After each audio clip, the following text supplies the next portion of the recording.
It's Over Opinionated.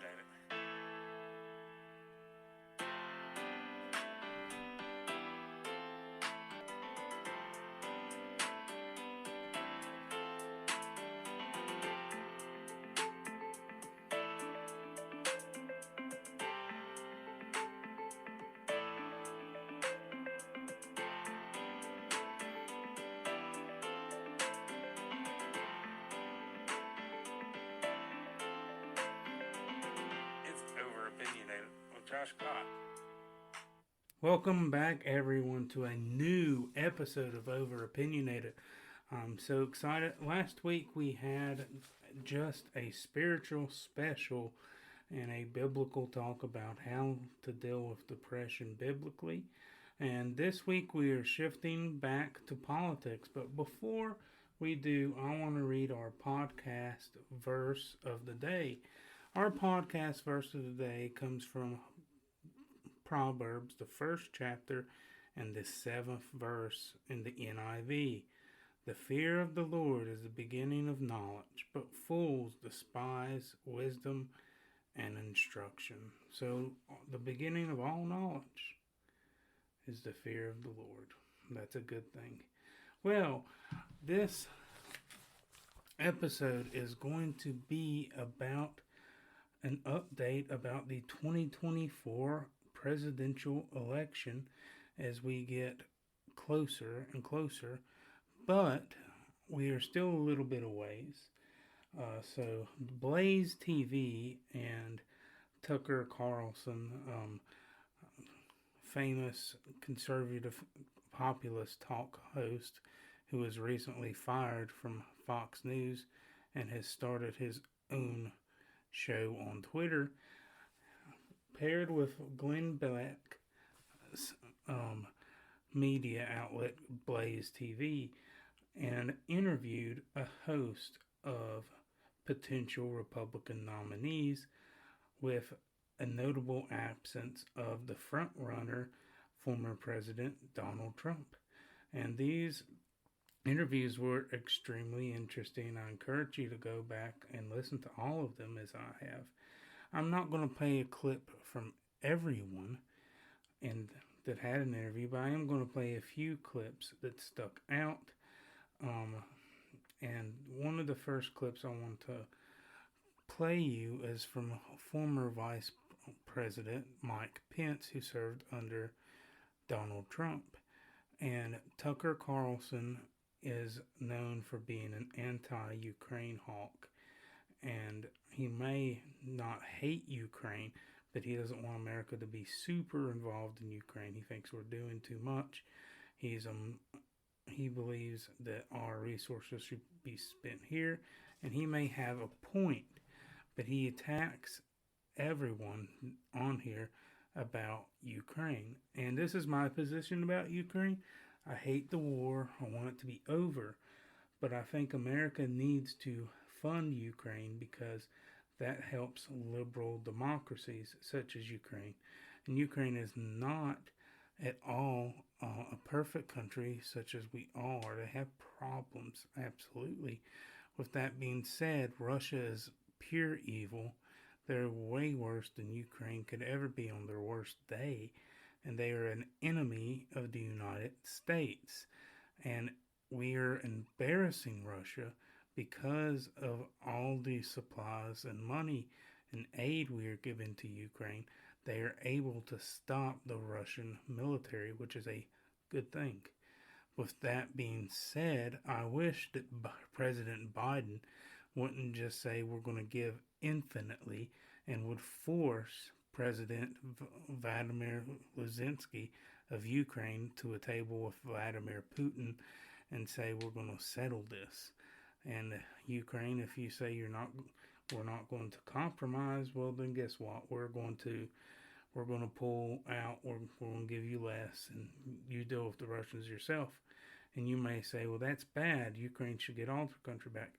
In the perfect world, I would agree, but is it in the United States' best interest to keep giving them money when it's just going to be an internal stalemate, and we're going to keep using our taxpayer monies and our supplies from our military. I think we say, let's make a deal with Russia. Russia, if you don't like it, tough. Obviously, we're going to keep funding Ukraine until y'all are done broke and have no military. Ukraine, if you don't like this, tough. We're pulling out, and you might want to get ready to really go to battle without our supplies. But anyway, I'm going to play you a clip from Tucker Carlson and former Vice President Mike Pence, who had a serious blunder, and it was obvious what he meant, I think, but it was a serious campaign blunder. All the pro-Trump people were trashing Mike Pence on Twitter, and it was really sad to see, and it's always sad to see when the far Trump people, the MAGA people, and listen, I believe in making America great again, but I mean hardcore Trumpies, trash the Vice President of the United States that was elected on the same ticket as Donald Trump.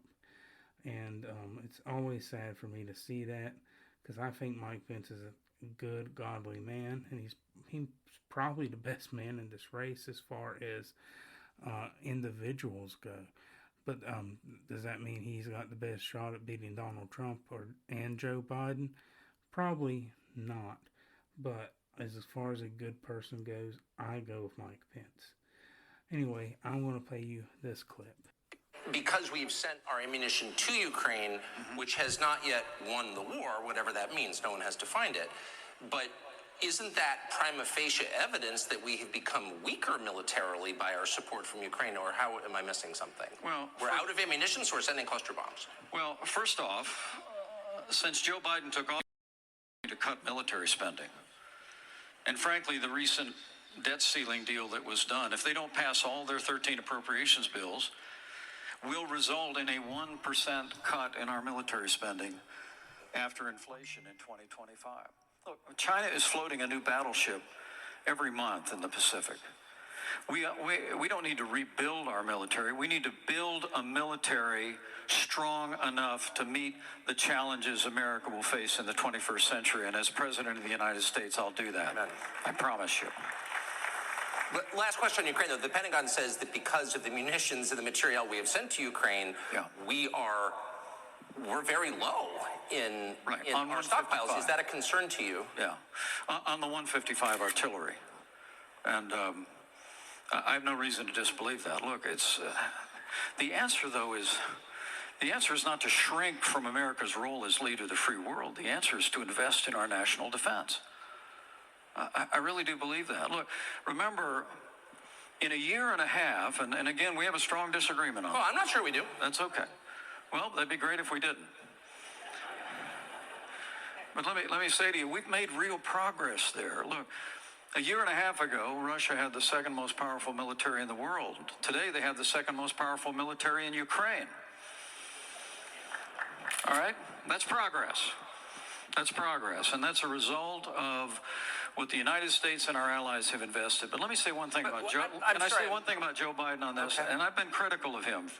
Look, our administration came in, and the Obama-Biden administration had refused to give military support and resources to Ukraine. We ended that. We started providing Javelin missiles. I'll never forget standing in the woods a couple of weeks ago in a little town called Moshe, where the soldier told me about when the Russian tanks approached and how many soldiers they lost in the first 24 hours. And then the colonel looked at me and smiled and said, and then the Javelin missiles arrived.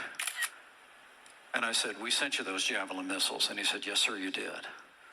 I mean, we provided arms to Ukraine so they would be better equipped for this moment. But me ask a question. I'm sorry. Joe Biden cut off military spending when he came in, and even after that heartless, unprovoked invasion, which Joe Biden actually said, we don't know what we'd do if it was a small invasion. I mean, he signaled incredible weakness, especially after that disastrous withdrawal from Afghanistan. And all along the way, the Biden administration has been slow in providing military support. Make no mistake about this. We promised them 33 Abrams tanks in January. I heard again 2 weeks ago in Ukraine, they still don't have them. We've been telling them we'll train their F-16 pilots, but now they're saying maybe January we'll let somebody transfer some jets. I'm sorry, Mr. Vice President, I know you're running for president. You are distressed that the Ukrainians don't have enough American tanks. Every city in the United States has become much worse over the past 3 years. Yeah. Drive around. There's not one city that's gotten better in the United States. And it's visible. Our economy has degraded. The suicide rate has jumped. Public filth and disorder and crime have exponentially increased. And yet, your concern is that the Ukrainians, a country most people can't find on a map, who've received tens of billions of U.S. tax dollars, don't have enough tanks. I think it's a fair question to ask, where's the concern for the United States in that? Well, it's not my concern. Tucker, I've heard that routine from you before, but that's not my concern. I'm running for president of the United States because I think this country's in a lot of trouble. I think Joe Biden has weakened America at home and abroad. And as President of the United States, we're going to restore law and order in our cities. We're going to secure our border. We're going to get this economy moving again. And we're going to make sure that we have men and women on our courts at every level that will stand for the right to life and defend all the God-given liberties enshrined in our Constitution. Anybody that says that we can't be the leader of the free world and solve our problems at home has a pretty small view of the greatest nation on earth. We can do both. And as President of the United States, we will secure our border, we will support our military, we will revive our economy and stand by our values, and we will also lead the world for freedom. I apologize for the poor sound quality. You heard a few things of my phone going off there. I apologize about that. With that being said, Vice President Mike Pence made a blunder when he said that is not my concern. Now, he's not saying that it's not his concern with the problems of America. He's telling Tucker it's not my concern that you're anti-Ukraine or anti-giving Ukraine more arms. He says we can do it both together. But it's a bad look for Mike. And he's already got a bad rap because President Trump took Mike Pence and threw him under the bus like a jerk with January 6th when Mike Pence had the constitutional duty to count the Electoral College. It's in the Constitution that he has to count the authorized votes from the Electoral College. He counted them. Trump threw him under the bus. I'm not saying Trump's a traitor and insurrectionist. I don't believe he is. But he did something immoral. He did something wrong to his vice president. And now all the hardcore Trumpies hate Mike Pence because they believe whatever Trump says. And Mike Pence did nothing wrong on January 6th. And he did the right thing in counting the votes, the certified electors. That's what the Constitution says he must do. I'm glad he did it. He followed the Constitution. And what Trump wanted him to do was basically appoint him president, which would have never worked because it would have went back to Congress, and Congress would have never approved the way that Mike counted those votes. It just would have never worked. But Mike had a big blunder there. I like Mike Pence. But I've said this before in the last 2024 update, I don't think he's got a great shot. I think that this nomination process is going to come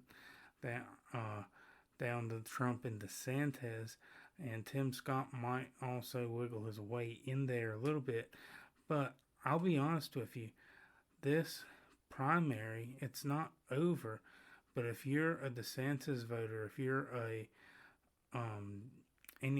any type of other Republican voter, a Pence voter, a Haley voter, you're very disappointed because Donald Trump has incumbent-like numbers.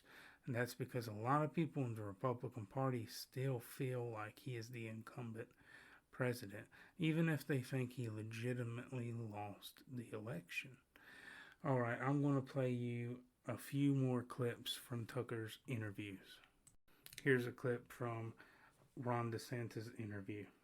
Ago until the present, I've always felt that, and so my critique of the DC foreign policy elite is that they are doing a blank check policy without telling us when we will have achieved our objective. And I believe that today, and I believe that then. Now, because you dissent from the DC foreign policy elite, they then try to smear you and say, oh, you must be for Putin. I've always thought Putin's a bad guy. I still think he's a bad guy, but that's a separate question for a leader who's got to look at the world in very clear-eyed glasses. You know that it's not all peaches and cream out there, and you have to make a judgment about what's in America's national interest. And so that's the position that I believe, and I also believe that I wish the DC elites cared as much about our border as they do about the Ukraine-Russia border. Because there's people pouring into this country. We have people dying from fentanyl overdose. The cartels are running the show. And what I've said is this is something on day one, declare a national emergency, mobilize all resources, including the military, stop the invasion, yes, build the wall, but most importantly, authorize the Border Patrol, authorize our military to deal with the cartels. If they're breaking into our country, bringing product, if I'm in charge, that's going to be the last thing they do because they're going to end up stone cold dead. Amen.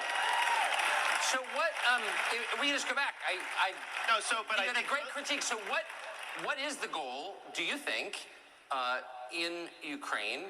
When do we know we've achieved it? They will not define it. And what do you think it should be? I think the goal should be to have a sustainable peace in Europe. Okay, we don't want there to be war breaking out. There have been a lot of people that have been killed, displaced. It's a horrible thing. But you have to provide an articulation of where you're going to go to get there. And my fear is right now is they're basically doing an open-ended conflict. This is going to be a multi-year quagmire. There's going to be a lot of people that are going to die. And there's not going to be much facts change on the ground. And the dispute at this point, or the war at this point, is not whether Ukraine's government is going to fall. They're fighting over territory on the far eastern part of the country between Russia and Ukraine. And that's kind of where this is at. So the question is, okay, how do you get that to where we can stop this? And also, from our national interest, this is humiliating for our country that we're running out of ammunition. They're now trying to mobilize troops, U.S. troops, to go to Europe when we have a major threat in the Indo-Pacific, the Chinese Communist Party, who they're basically given a free pass to.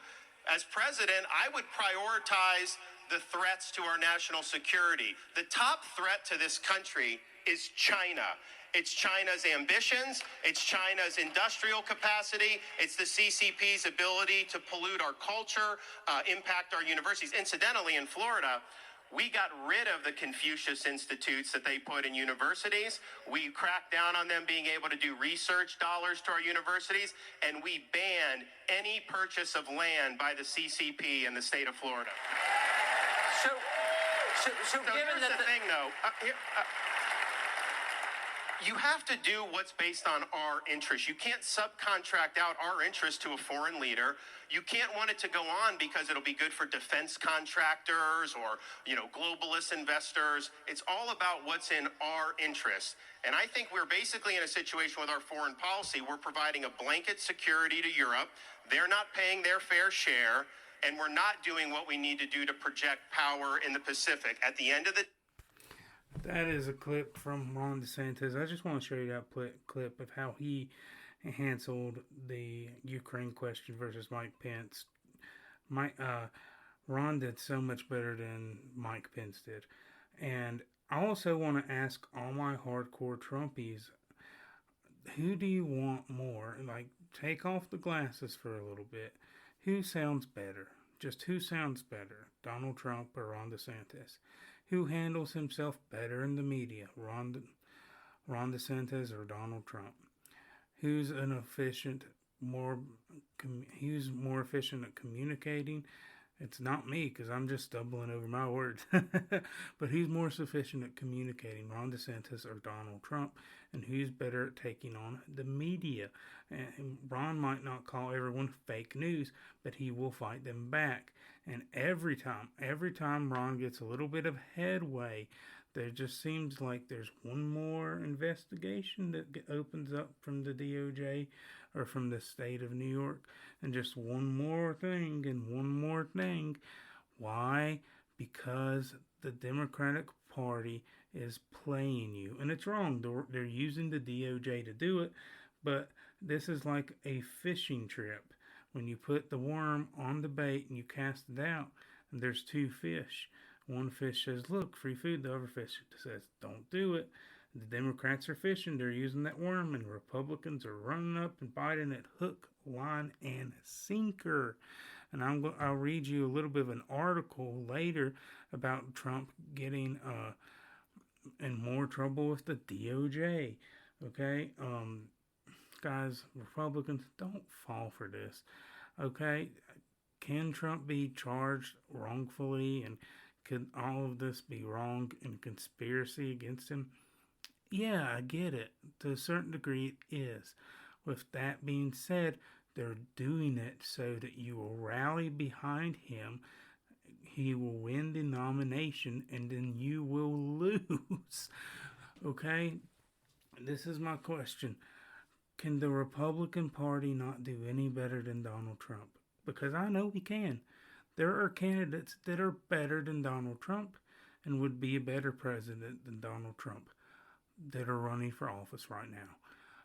Can the Democrat Party not do any better than Joe Biden? Yes, they can, but he's the incumbent president, and it's going to be hard to beat him. Well, I'll be honest with you, it's impossible to beat him, because it's almost impossible to beat an incumbent president. Almost impossible.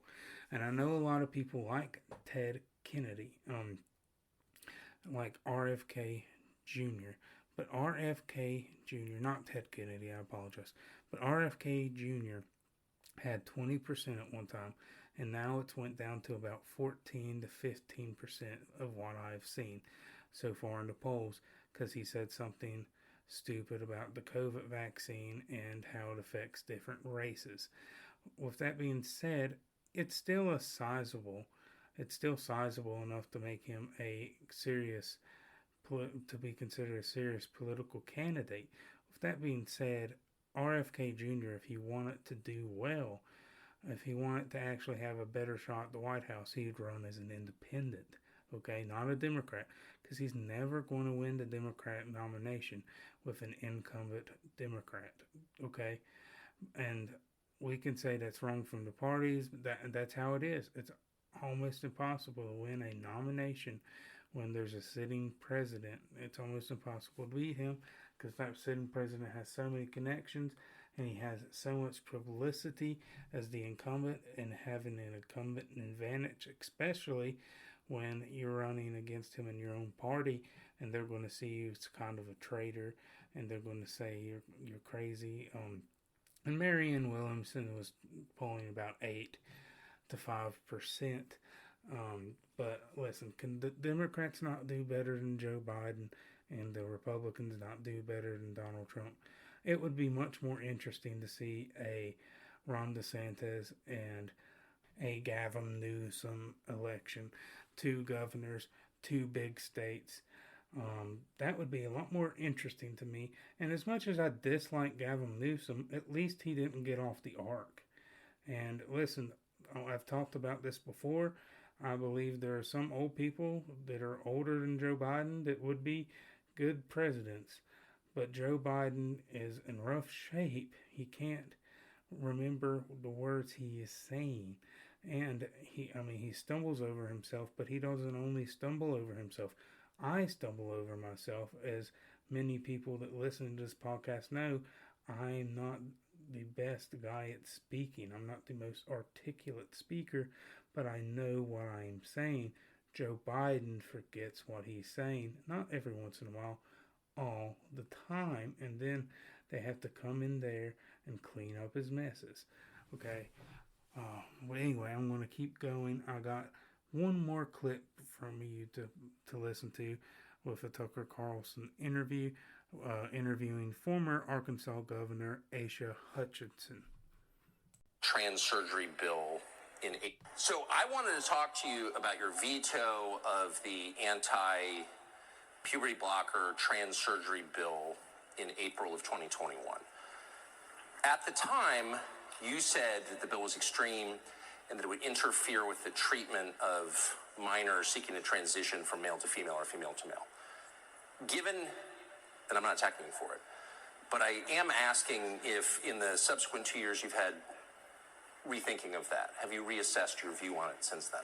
Well, first of all, I want to ask you, how many of you all are parents in this room? I'm a parent as well, and what I believe in is that parents ought to raise their children. I believe that parents ought to be in control, and I also believe in the Constitution. I believe that God created two genders, and that there should not be any confusion on your gender. But if there is confusion, then parents ought to be the one that guides the children. That, to me, is an important fundamental principle. Now, obviously, you could take it too far, and if there would have been a bill that said you should not ever have transgender surgery as a minor, I would sign that in a minute, because no parent should be able to consent to that permanent change. But this bill did go too far. It was unconstitutional. It interfered with parents, and so I sided with parents on that bill in managing the most sensitive issue that a parent can face. And I believe in a limited role of government. And so, if I don't think that California ought to be able to tell parents, you need to have gender-affirming care for the children. The government should not do that. And in the same way, let's keep the government out of it unless it's that extreme case, and let's let parents guide the children. I stand with parents. So, and amen for standing with parents, and I think everyone in the room would agree with that. But the reason I asked the question was not to bring up a sore subject, which I know that it is, but to ask if in the subsequent 2 years, you had said that you drew the line at castration of physical altercation of a child's body because it's permanent.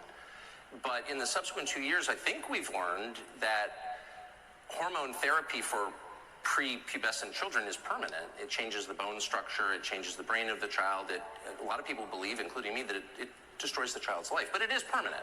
It's not reversible. So given that and the standard you just articulated, do you have different feelings? I mean, this is a permanent change we are making to a child. Why would we allow that if we don't allow surgery?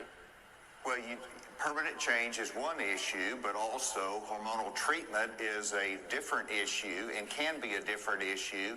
And whenever you look at the bill that I vetoed, there was not any grandfather clause in there.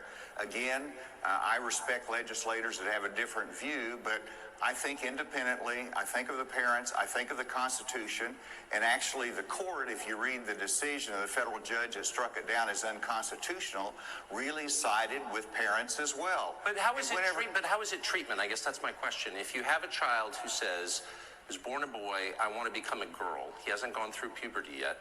He's, say, 10. Is it treatment to prevent him from going through the natural process of adolescence? How is that treatment? It seems not like treatment. It seems like something else. Well, you have to, Tucker, I hope that we'll be able to talk about some issues. I know that... Well, this is one of the biggest issues in the country, and I think every person in this room would agree that it is a central issue, because these are children who are being altered permanently, and you can defend that alteration, that change, if you like, but there's really no debate about whether or not it's permanent. And so I think it's fair to ask you in a calm, rational, and I very much hope polite way, why you would support that. Well, I didn't say what I supported, I said what I vetoed. And whenever you look at children and what they're challenged with in life, I think it's important that in the most sensitive issues that parents are able to guide them through that challenge. And so I don't like the schools pushing transgenderism. I don't want the schools, for example, when President Obama issued the... That's a clip from H.A. Hutchinson's interview with Tucker Carlson. Man, I just gotta say, Tucker is talented on a microphone. He knows how to hold a politician accountable. He knows how to hit them. I disagree with Tucker on Ukraine, I do. But Tucker is just such a talent. And he was great at Fox News. I know he got fired because of the scandal that they had with the lawsuit. But man, he is so talented. Tucker's a star. And, you know, when I think about this, Trump would have benefited greatly from sitting down and having an interview with Tucker. And I don't know why he didn't. I kind of do, because he's saying that this is beneath him and debating's going to be beneath him. He's such the front runner that that no one can stop him. He's not going to debate, not going to do stuff like an interview or a forum. Tucker also went on to interview Tim Scott, Nikki Haley, also interviewed Vivek Ramaswamy, and forgive me if I mispronounce his name. I really tried not to. But he is a young gentleman. He's only 37 years old. He's an Indian, or a son of Indian immigrants. He's Hindu, and that's the only thing, not the only thing hurting him, but with him being Hindu and a lot of Republicans being religious, conservative Christians, that could definitely hurt him or hurt him from ever getting the nomination. But I will say, he speaks very well, and he seems very intelligent. He's an Ivy Leaguer. He's a business guy. So he's impressed me in many ways. And listen, I'm not saying that you have to be an Ivy League or a business guy to sound impressive, but he does sound impressive, and you should listen to him. Chris Christie went on Piers Morgan Uncensored. I was going to play you a clip, but you're probably tired of hearing clips, and you can go listen to it. I would encourage you all to go and listen to Blaze TV's interviews with the presidential forums. I've listened to all of them, and Tucker's very interesting to listen to and give an interview. I really like that. But with that being said, Piers Morgan interviewed Chris Christie, and Chris Christie he's the big macho man. Super tough Christie's going to say all the mean, bad words to Trump. And listen, I'm not a Trump fanboy. You know this. I like Trump's policies, but I would prefer Ron DeSantis. With that being said, Chris Christie is saying, you know what, I'm going to hit Trump as hard as I can. I'm going to criticize him. I'm going to do this and that, and let the cards fall where they may. Well, Chris Christie's time has run out. It just has. And in politics, you have your time. Sometimes you have to have the right time, and then sometimes it runs up. And I believe Chris's time is run up in politics, but he's got nothing left to lose, so he's going to go guns a-blazing. He's never going to be elected senator of New Jersey, and good for him. He won 2 terms as governor of New Jersey. But with that being said, Chris Christie is, hitting Trump as much as he can, the big macho man. And there's one thing he said that bothered me, is Piers Morgan asked him if he would vote for Trump if he won the nomination. And he tried to kind of dodge it.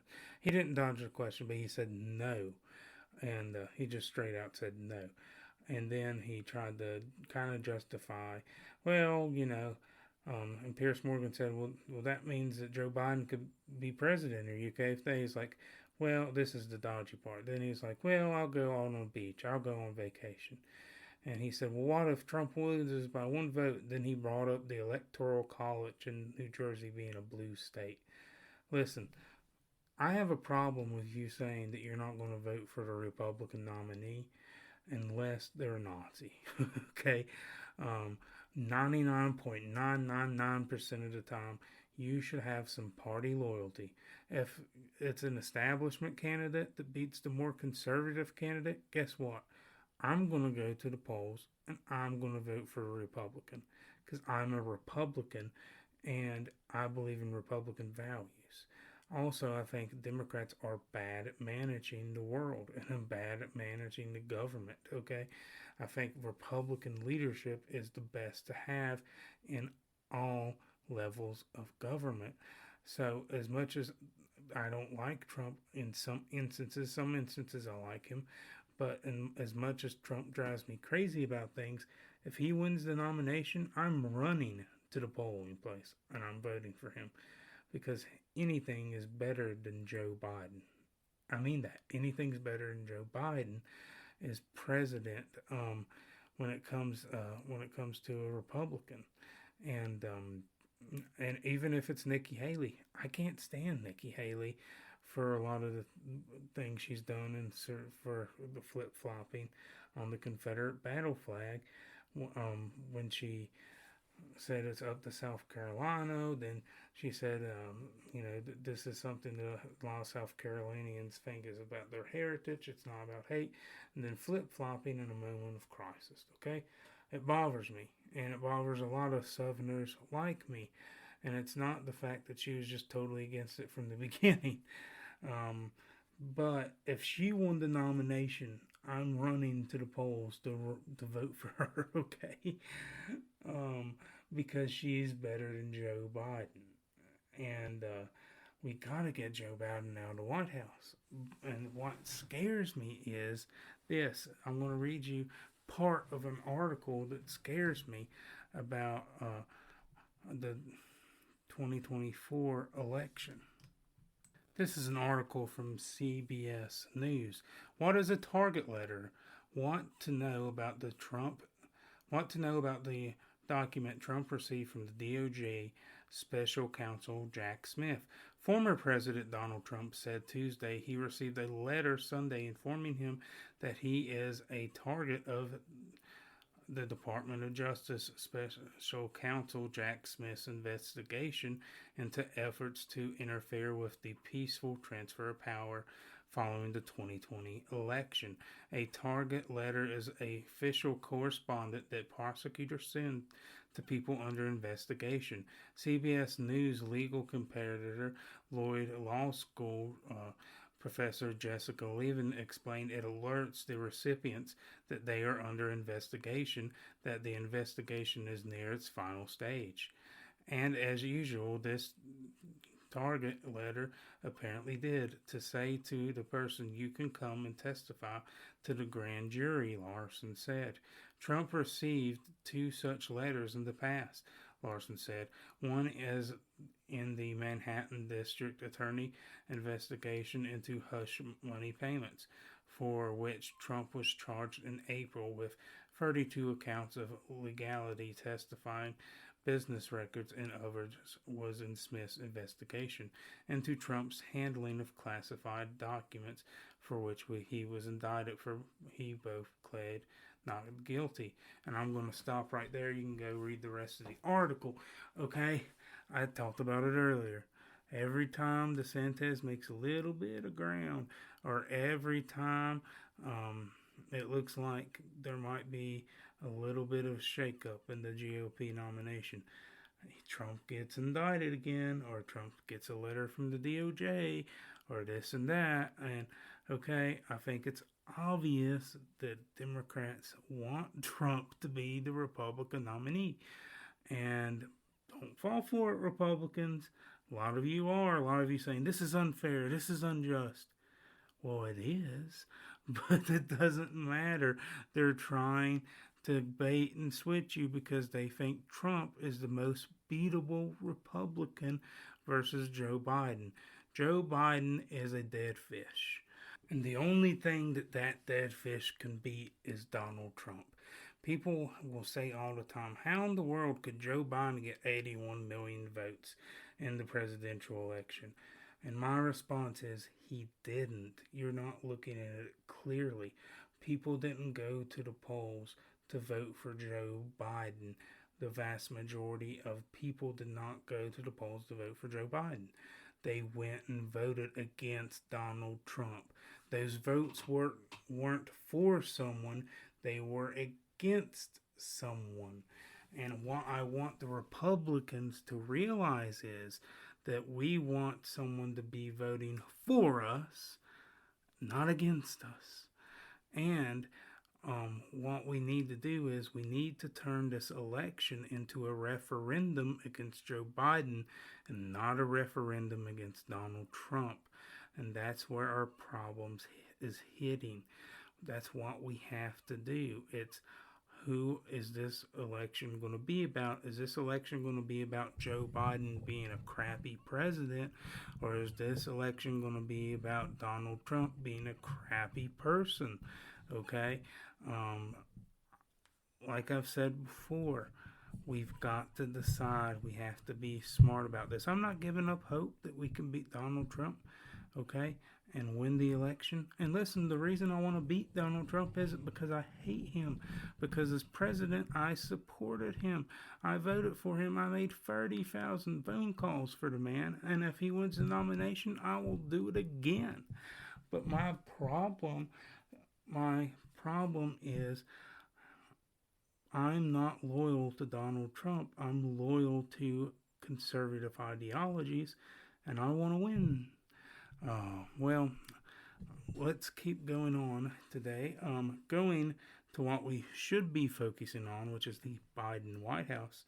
I'm going to read a small part of an NBC News article by Joyla Ashling.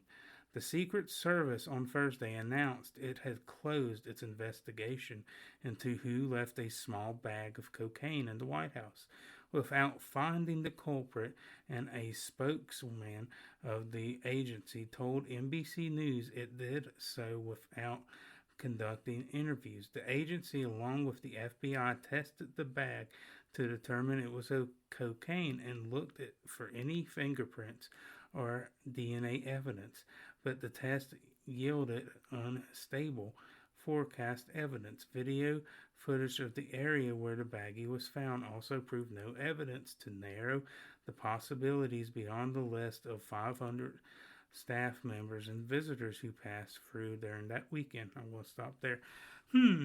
Let's see. They're finding cocaine in the White House. Video evidence could narrow it down to 500. I just wonder, was there a man named Hunter Biden in the 500? Because if there was, maybe it narrows down the investigation a little bit.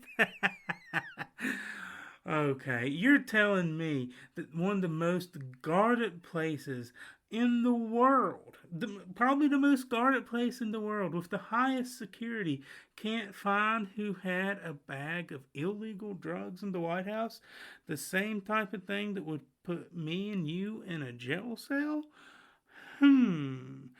Well, let's find Waldo, folks. Who was this? Could it possibly, just for a second, maybe, just a little bit, could you think of or fathom of it being the former drug addict, Hunter Biden, the president's son, who has a drug problem and bangs prostitutes and abandons his child and won't let that child have his last name? Or maybe just a little bit. Oh, no, don't say anything about Hunter. Yeah, I'm pretty sure. I'm not saying who you should think's cocaine it is. I'm not saying whose it is. I'm just saying maybe there's a chance. But while we are playing whose cocaine is it at the White House, we have an important story. The Sound of Freedom, a movie about child trafficking, has made headlines. And this is a movie that was initially made by 20th Century Fox. And then when Fox got bought out by Disney, it delayed it. And Disney did not want to release it, which makes no sense to me from a business standpoint.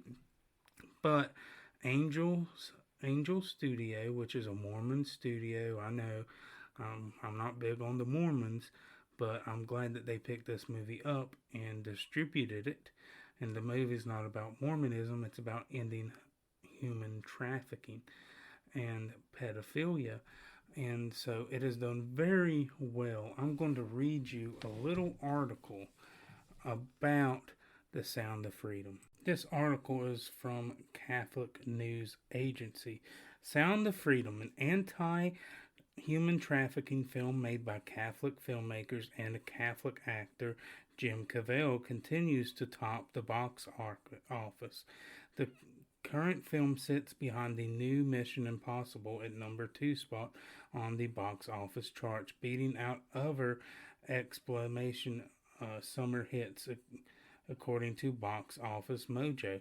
Sound of Freedom was released in theaters across the country on July 4th and had an incredible successful opening day in which it was reached number 1 at the box office, beating out Disney's 5th Indiana Jones installment, ranking in $14.24 million. The film was originally produced under 20th Century Fox and finished in 2018, but it was dropped after Disney bought the studio, only after being acquired by Angel Studios, known for its TV show The Chosen. The Sound of Freedom finally make it into theaters.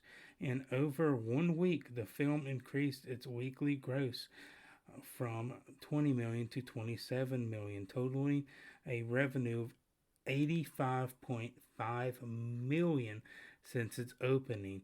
That's really good for it is a religious movie, and it's really good for a true story that the media has been laughing at, that Disney didn't want to release. And it makes you wonder, why does the media like CNN and MSNBC, why don't they like this movie that is against pedophilia and child trafficking? I don't know. I have some ideas in the back of my head why that I won't say in this podcast, but I hope that they're not true. Maybe it's just from Disney. Maybe it's a business standpoint. They don't want that kind of content coming out. I hope so. But I'm going to keep reading. Additionally, Sound of Freedom made box office history when its revenue increased by 37% from previous week earnings. Brandon Perdue, heard of the theatrical distribution of Angel Studios, said in a press release on July 16th, there have only been 10 widescreen movies in box office history that have had a second weekend increase greater than 35%. Their opening weekend, all of them achieved the milestone during Christmas. Angel Studios is the only studio to accomplish this feat during the summer blockbuster season with Sound of Freedom. While the entire summer blockbuster movie box office lineup is underperforming, our small independent film continues to grow over a week, driven out by millions of fans and supporters. Sound of Freedom has become a national and soon international movement of change, said Jarrett Greasley, Senior Vice President of Global Distribution at Angel Studios. Sound of Freedom tells the true story of Tim Ballard, a Homeland Security agent who, after rescuing a young boy from traffickers, learns that the boy's sister is still captive. He quits his job and puts his life at risk as he embarks on a dangerous journey through the Colombian jungle to save the little girl. During the mission, Ballard ends up saving 123 people, 55 of whom were children. In a June interview with CNA, Cavell said that The Sound of Freedom is the best film I've done since The Passion of the Christ. And I'll leave y'all to that. You can read the rest of the article at Catholic News Agency at The Sound of Freedom. And this is it. It makes me think that, there is child trafficking going on and sex slavery going on in all parts of the world. It even happened with Jeffrey Epstein's sex island not far off of the United States, where they are taking little kids and selling them over and over again and abusing them. It's disgusting. And Jeffrey Epstein just supposedly dies, kills himself, when he's got connections to people like Trump and Bill Clinton and Prince Andrew of the British Crown. Suspicious, right? And all these politicians, left, right, and center. Anyone that hurts a child, anybody that hurts a child, deserves to go to the bottomless pit of hell. I'll just say that. Anyone that could think about a little kid that is 10, 11 years old and think of anything sexual and abuse these children deserves to go to the pit of hell. I mean, it's disgusting. I'm disgusted by this. You should be, and it puts you in the state of thinking, I'm so thankful that I'm not in this situation, and how can I help people like this? And reach out to good ministries. I don't know a ton of good ministries to help out in this field, but I need to investigate and see where my line of mission giving has always been to the pro-life cause and pregnancy resource centers, which is important, but all lines of giving are important. Okay, I want to play you the trailer of The Sound of Freedom, and then we will close out. How'd that make you feel? Giving a child his freedom. Felt good. You have been at this for 12 years. My country, 'tis of thee. Why are you doing it?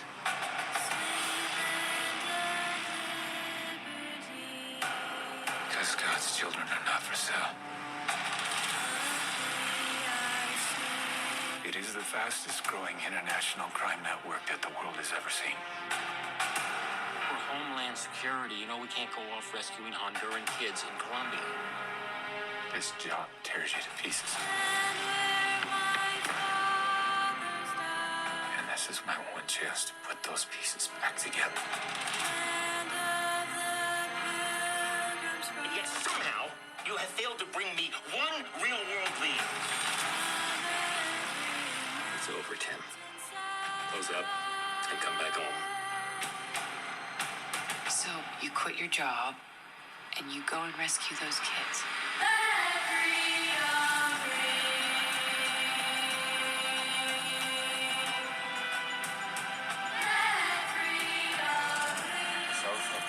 So if you can, go to the movie theaters, support this movie that is exposing this great evil in the world, or if you can't, buy the movie when it comes out, because it's good to support projects like this. Well, everyone, thank you so much for listening to Over Opinionated. Please share this podcast with a friend. Please get it out. Please spread it. I worked very hard on this podcast. I also started a blog that you could follow and go read, and we're going to get some more blogs up. It's Over Opinionated 679 at wordpress.com. So please check out the new blog that will be coming out with the podcast. But please share this podcast. I work very hard on it. I care very much about it. I think that this is something that I feel very strongly about doing. And I feel very strongly, especially about the biblical stuff.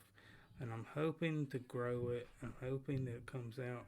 If you want to give financially, you can give at www.patreon.com/overopinionated679.